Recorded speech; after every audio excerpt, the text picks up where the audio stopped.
Le royaume de Bordeaux a bien évolué politiquement au cours de la guerre. Malgré les quelques récents incendies criminels au sein de la capitale, incendie qui serait à l'origine d'un coup de frappe du plutocrate Macron, afin de se venger d'avoir volé le coq de la cathédrale Notre-Dame de Paris. Theresa May se trouve désormais à la capitale de Bordeaux. Elle conseille et donne des informations sur l'Angleterre et les autres pays anglophones au roi Juppé. Oh, que cela cesse! Virez-moi ces asociaux hors de nos frontières! Bien, Votre Altesse Royale. N'y a-t-il personne pour me faire rire ici? Si, Votre Altesse Royale, il y a votre bouffon, Merdier. Ah, fort bien! Qu'on m'amène mon bouffon officiel, Merdier! Faites entrer le bouffon du roi.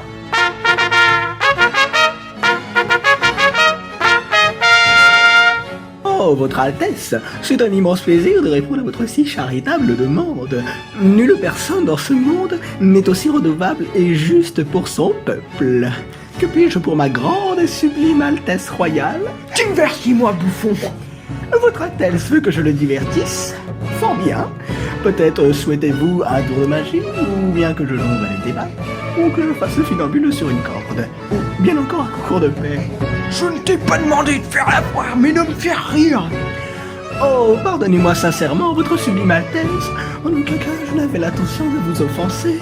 Si vous fait rire est votre plus humble demande, alors laissez-moi vous conter une histoire des plus amusantes et divertissantes.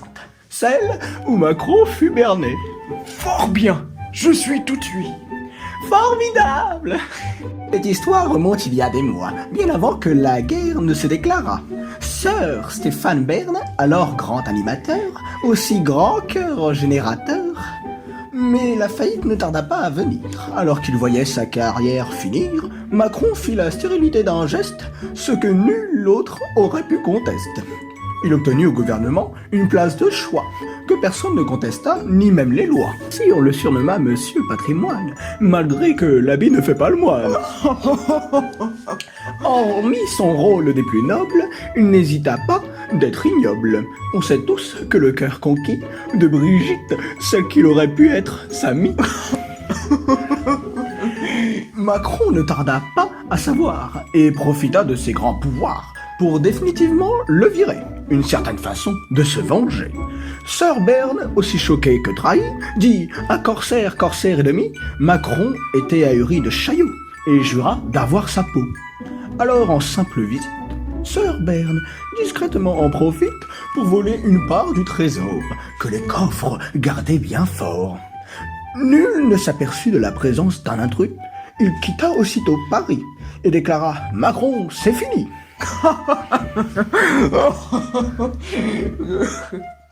Hélas, Macron, aveuglé, se rendit compte trop tard de ce qui s'était passé.